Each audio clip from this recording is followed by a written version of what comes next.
You're watching Cursed in Afghanistan. If you're a woman and you're in Afghanistan, you truly think, you truly believe that your lot is cursed, especially if you look at your own ilk in other parts of the country. Over the last 3-4 days, with what we have seen, especially with the plight of the Afghan woman, it's been terrifying.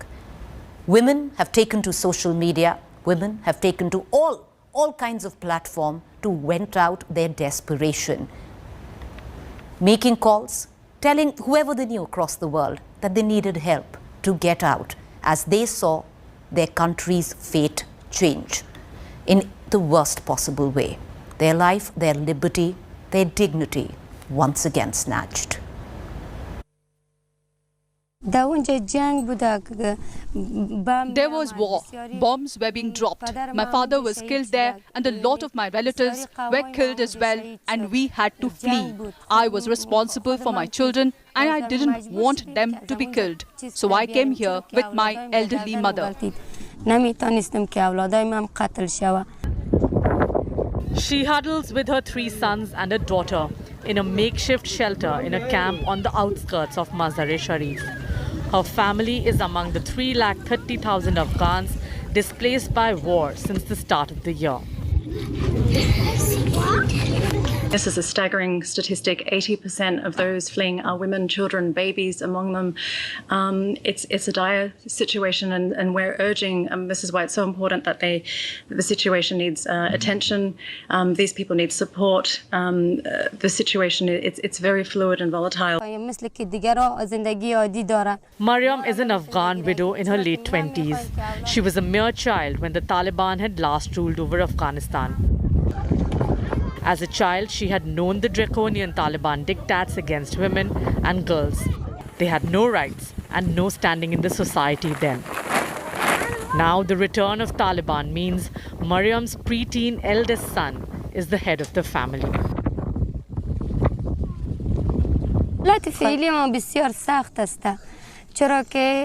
We want a normal life just like everyone else. I want my children to become something in Afghanistan, to become doctors, engineers or something. That is my hope. No one was allowed to go to the market without a male escort. For those who have a male escort, it is fine. But what happens when those who do not have a male escort? How can they carry on with their daily lives? They may not even have husbands. A lot of women have lost their young husbands, and now they are mostly in their 20s or maybe 25 years of age and have no one to look after them. How will they survive? Majority of the Afghan women, they don't have reliable source of income. Majority of them have some sort of work going on for them, and some of them have lost their husbands in war, either in the army side or the Taliban side, and they work. So I'm not sure how is that going to help them. 35-year-old Nilofer used to be a school teacher. She now lives with her family in a camp for internally displaced people in a public park in Kabul. A couple of girls were inside a tuk-tuk, driving from their tuition center to their home.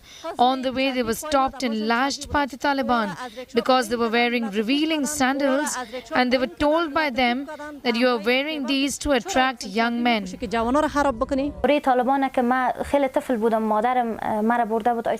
the last Taliban era, my mother took me out to buy me ice cream. I witnessed my mother getting lashed by the Taliban for revealing her face for a couple of minutes. I can never forget the feeling of helplessness in spite of being a little child then. Today again, I feel that if Taliban come to power, we will return back to the same dark days. Constitutional gains that we had, even if they were not put in practice, we were able to use them.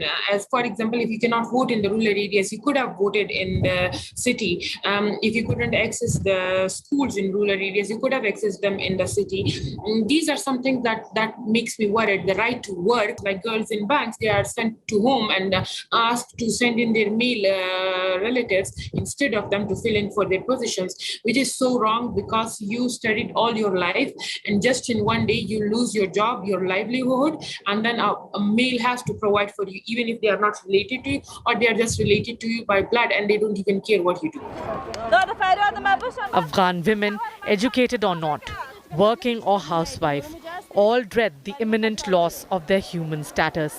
Under the Taliban, they stop being considered a human being. While I see that we are on the verge of losing everything, I have really lost my hope, and during these days, I'm just trying to get my friends together so that we can sit together and share our future plans, so that if any of us make it alive from this situation, we can fulfill those plans. I even ask for forgiveness from some of my friends if I have ever done them wrong. Because if the Taliban come, none of us will survive. I have nothing else to say. I know we will get killed. احساس را داریم که یک پرنده که آشیانه میسازه، یک عمر کار میکنه، فعالیت میکنه. I feel that we are like a bird who makes a nest for a living and spends all the time building it, but then suddenly and helplessly watch others destroy it, and then everything vanishes. I have a bad feeling, and it is the same feeling that other women have. و این حس هر زن افغان داره. In the 1970s, women comprised over 15% of Afghanistan's highest legislative body. By the early 1990s, 70% of school teachers, 50% of government workers and university students, and 40% of all doctors in Kabul were women. And then the Frankenstein monster that the US had helped create to fight the Soviet occupation of Afghanistan raised its head against all that was free, that was modern. All hopes of a democratic revival were dashed as the Taliban came out with a vengeance against everything Western, targeting women to carry out atrocities of the worst kind. And that, viewers, is feared once again this time. Burqa or death? The choice is very real, as both have returned to Afghanistan with a vengeance. The Taliban are back, 20 years after they had been evicted from power, and the Afghan women had revealed their faces to breathe in the air of freedom.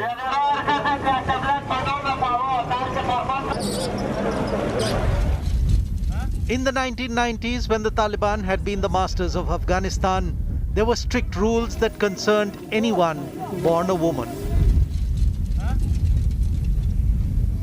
The Taliban enforced their version of what they considered strict Sharia, or law according to Islam. Taliban's assault on women began almost immediately after they took power. They closed the women's university and forced all women to quit their jobs. There were floggings and execution of women on the streets of Kabul that had been filmed, and when these visuals reached the audiences outside, it brought out the horrific reality of what being an Afghan woman meant under the Taliban. Everything was banned. Women were treated worse than livestock. Girls in Afghanistan between 1996 and 2001 were banned from studying, banned from working, banned from leaving house without a male chaperone, banned from showing any skin in public, banned from healthcare, banned from politics, banned from speaking out to an audience. The punishment for breaking any of these rules was immediate and could be carried out by any Taliban official or fighter. Women were flogged on the spot if even an inch of her skin was seen. The same punishment if a girl was spotted trying to study, and if a woman was accused of adultery, she would be stoned then and there. An accusation of crime was often enough to call for the harshest punishment. Amnesty International listed an incident where a young girl's finger was chopped off because she wore nail polish.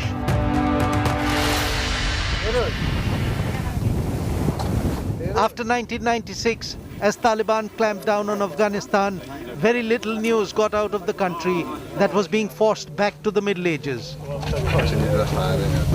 But reports did surface on how acts of violence against women exploded. Rape, abduction and forced marriage had become rampant. Those Afghan families who could sent their girls to Pakistan or Iran to protect them. In the bigger towns, the Taliban ordered that all ground floor and first floor windows had to remain shut, so women of the house could not be seen from outside.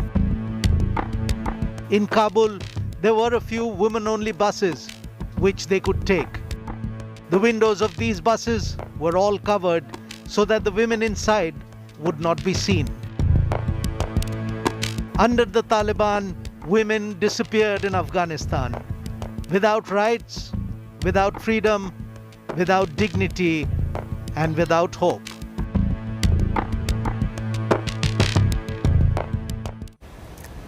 History stands testimony. It's been a tumultuous journey for women of Afghanistan. From being free, from being emancipated at par with men, to being treated as cattle, and then climbing back rock by rock. They have seen it all. Now, only to be pushed back 20 years of that very climb. Mahbooba Seraj has seen all the changes that Afghan women have gone through in the past 5 decades. Born of royal lineage, she left Afghanistan with her family in 1978. 26 years she spent in exile before returning to her birthplace, Kabul, to help her fellow Afghan women. Between the 1950s and the 70s, Afghan women were educated, wore Western dresses, were socially mobile. Very little changed in their status even in the 80s under the Russian occupation. But the 1990s onwards, with the rise of Taliban, women in Afghanistan gradually started to disappear behind the parda and suffocating religious bans. We have carried the fight to the enemy. Americans' help to the Northern Alliance saw the Taliban evicted from power. And under US and NATO presence, a form of democracy was promoted for the next 2 decades. With the defeat of the Taliban, the door that had shut once began to open for women. The light of freedom and dignity began to touch lives. Girls began to take tentative steps towards the outside world. They were back in schools, at workplaces, and some even made their presence felt in politics. But now that the Taliban have once again occupied Kabul, the lot of women is in suspense. Overcoming fears of past atrocities, some bravely coming out in protest, demanding representation in whatever be the new regime that takes charge of Afghanistan. The women of Afghanistan know that once again they and their country has been abandoned. And there is no option but to stand and face reality, howsoever it may be. I'm going to say to the whole world, shame on you for what you did to Afghanistan. Why did you have to do what you did? And why are you doing this to this part of the world? I don't get it. I mean, are you using all of us? Are we being just the pawns in your hands? Is that what it is? I don't understand it. But I really, the fact that we don't have any hopes from you, and the fact that I don't even want to talk to you at all, because the talking time is over. We talked to you, we demanded, we asked, we did everything, and nobody paid any attention. They just made decisions with their gut feelings or whatever. All of these men of the world that they are in power, and they're destroying something that we worked so hard for. What is happening in Afghanistan today is going to put this country 200 years back, again. For that, viewers, it's a wrap and cast in Afghanistan. News and updates continue on the other side.